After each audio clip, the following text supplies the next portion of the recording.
आसंता 7 तारिख में पुरी बंद डाकरा देछि पुरी जिला बीजेडी बलंगा नाबालिका को न्याय दाबी बीजेडी 7 तारिख गुरुवार दिन पुरी बंद डाकरा देछि। 7 तारिख सकाळ 6 दिन 12टा जाए पुरी जिले में बीजेडी पक्षर हड़ताल हेबो। केवल जरूरीकालीन सेवा को छाड़देले आ समस्त कार्य को बंद कराजिबो। पुरी जिला बीजेडी सभापति उमाकांत सामंतराय अध्यक्षतार हल्लादेश्वर होइथिबा सांबादिक सम्मेलन में यह निष्पत्ति होइछि। बलंगा पीड़िता न्याय पाई बीजेडी पक्षर बंद डाकरा दिया जाइछि। पुलिस तदंत उपरे बीजेडी प्रश्न उठाइछि। घटनार सत्यासत्य सरकार शीघ्र उन्मोचन करने को दल दाबी करिछि। जेतेबेले पीड़िता भुवनेश्वर में चिकित्सित होउथिले सेतेबेले उपमुख्यमंत्री कोठी थिले। थरे हेले जाई पीड़िता को देखि आसले नाही। ताकू दिल्ली पठा जिया पर उपमुख्यमंत्री दिल्ली रे देखिले। आउ एक सांबादिक सम्मेलन माध्यम रे पीड़िता सुस्थ अछंती, से दिन को 2 थर खाद्य खाउछंती बोली सूचना देइथिले। तेबे जदि पीड़िता सुस्थ थिले तेबे तांकर आज एभली अघटन हैला किपरि? से मरीगले ना तांको मारी दिया गले बोली बीजेडी प्रश्न करिछि। एही सांबादिक सम्मेलन रे अन्य मानक मध्य रे पुरी विधायक सुनील कुमार महांती, पिपिलीर पूर्वतन विधायक रुद्रप्रताप महारथी, दिवाकर पात्र, बैरागी जेना, काकड़पुर विधायक तुषारकांति बेहेरा, राजेश रथ, सुब्रत कुमार छाटोई और सत्यवादी महापात्र प्रमुख मंचासीन थिले।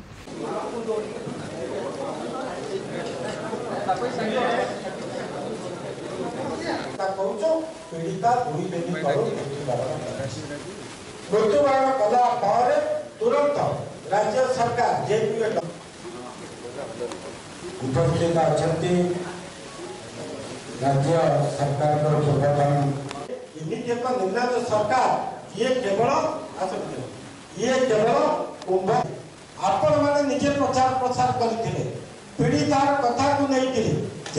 आम पाखे विधायक श्रीयुक्त पुलिस से पीड़िता को कौन से करागला से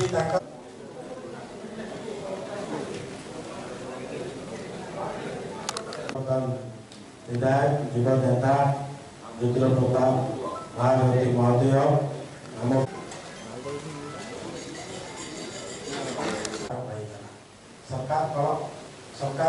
सरकार अच्छा लाइट मार नहीं लाइट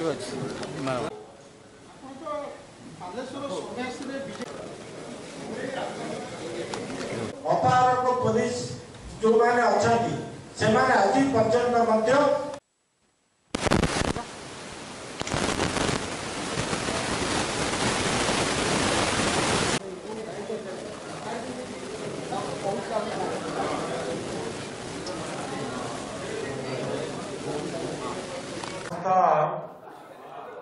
गणमाध्यम प्रतिनिधि मान को मोर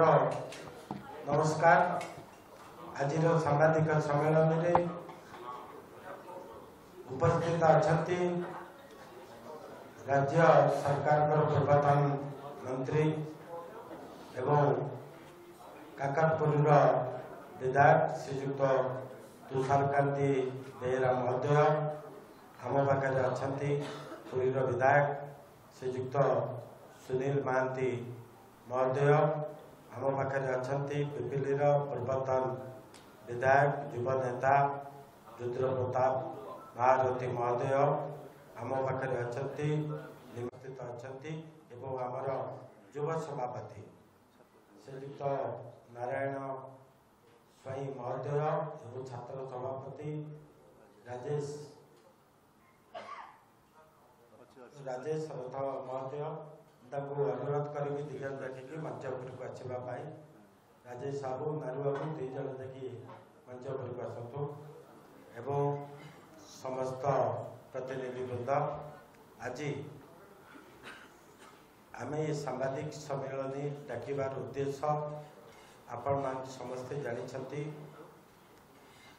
गत काली बलंगारे जीवन सहित संग्राम करुवा पीड़िता जहाँकर मृत्युवरण हो आज बासभवन समाधि दि जाए उपलक्षे समस्त गणमाध्यम प्रतिनिधि माने ये पुरी जिले तथा ओडिशा रे आपण माने प्रतिदिन ये कथा को लोकलोचन को आनी से आपण मान को अशेष अशेष धन्यवाद। किंतु दुखर विषय एवं खबर विषय जो पीड़िता एम्स रे प्रथम दिन जितेबले एम्स रे भर्ती करागला सेतेबेले पुरी जिला तरफ आमर पिपीलीर पूर्वतन विधायक रुद्र महारथी एवं आमर युव नेता सुब्रत छाटई सभा प्रथम सेठी पहुंची एवं सेठी पुलिस एवं डाक्तरी टीम जो माने प्रथम झीर बयान नहीं सेतेबेले से बयान रे निजे कही जे दुईटी मोटरसाइकेल रे 3 जन युवक आसीथिले तांको मुहरे एक रुमाल पकई तांको अन्यत्र नहीं जाइथिले एवं सेथे से सेंसलेस हो जाइथिले किंतु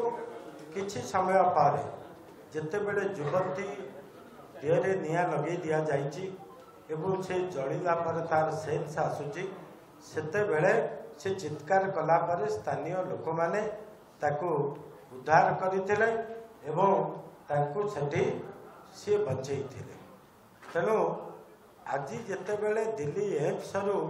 एयरलिफ्ट करा जाई ताकू नियागला